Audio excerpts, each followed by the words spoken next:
Welcome back to History with Liam, where a real historian guides you through parts of history you might have not heard of before.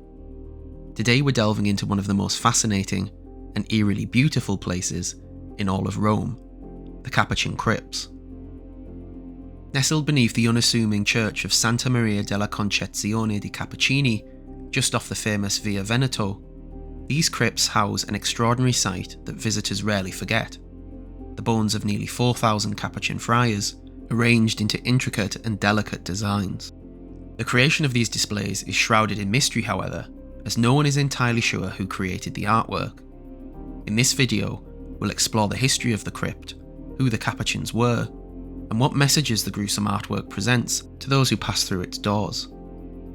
Before we descend into the crypts, however, we need to understand the people who created them, the Order of the Friars Minor Capuchin. This order was officially founded in 1528 by Matteo de Baschio, an Italian friar who believed the Franciscan order had strayed too far from the radical simplicity of its founder, St. Francis of Assisi. The Franciscans, in his view, had become too wealthy and well established, with large churches and influential benefactors. Matteo wanted to return to a life of strict poverty, deep prayer, humility, and absolute commitment to serving the poorest. He adopted a plain brown habit with a long pointed hood, a cappuccio, which gave the Capuchins their name. This is also where the name cappuccino comes from, because the colour matches the colour of the Capuchin habit. By the early 1600s, the order had spread across Europe. The Capuchins became known for their work caring for the sick, especially during times of plague, and for their powerful preaching. Throughout Italy and beyond, they attracted followers inspired by their commitment to live simply and die humbly. The order was always strongly represented in Rome, the beating heart of Catholicism, and by the 1620s, the Capuchins had a friary close to the Trevi Fountain, but soon they would move to a new site, which is where the Capuchin crypts were built.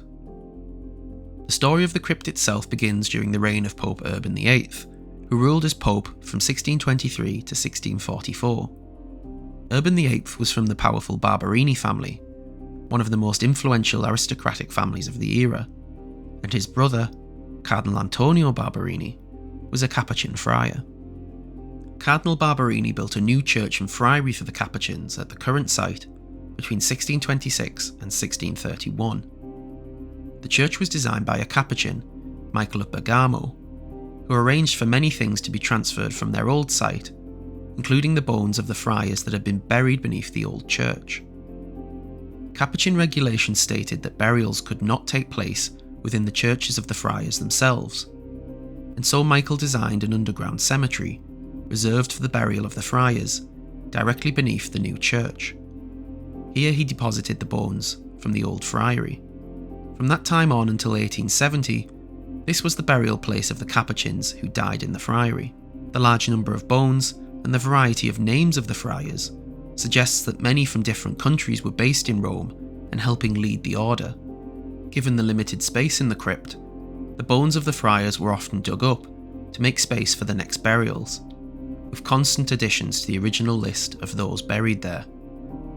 It was in the mid-1700s, however, that something changed and the idea arose of arranging the bones of the friars that had been dug up. Someone took the decision to arrange them in beautiful patterns, creating chapels that would serve as a kind of visual meditation on mortality.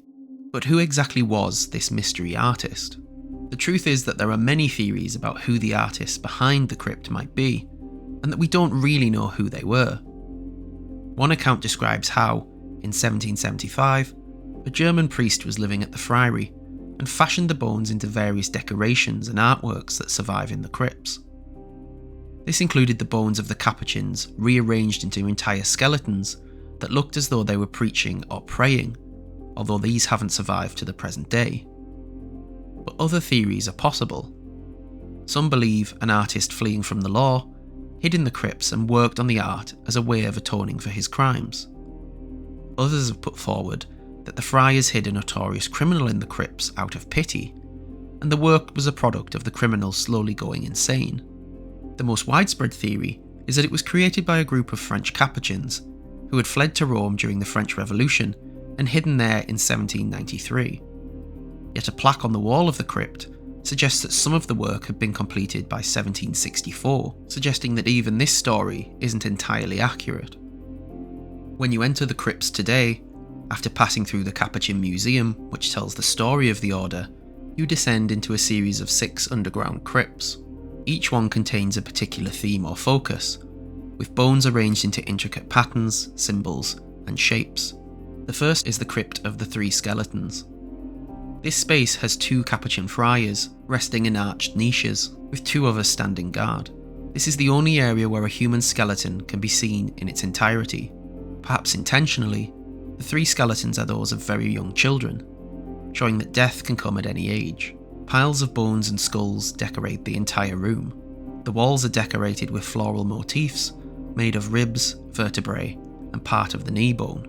In the centre of the ceiling is the skeleton of a child some claim was a local princess. In its right hand is a scythe, the symbol of death, while in its left hand are scales, symbolising judgment. Moving through, the second room is the crypt of the leg bones and thigh bones. Again, we are greeted by friars dressed in their Capuchin habits. Some of these figures are famous Capuchin missionaries, or figures from the history of the order. At the back of the chapel is a wall of skulls, supported by sacral bones, pelvises, and arm bones. The 2 most important symbols in this space are placed under the canopy of skulls on the far wall. The first is a cross, made of 2 different arm bones. The second is the Franciscan coat of arms, made up of the bare arm of Christ and the clothed arm of Francis of Assisi. Just above this is a crown made entirely of vertebrae. Hanging from the ceiling, and formed of vertebrae and sacral bones, is an enormous lantern.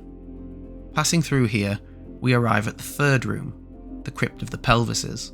We again are greeted by 3 friars in their habits, 2 leaning forward, and 1 resting beneath a large canopy which, like the rest of the wall, is made up of pelvises and fringed with vertebrae.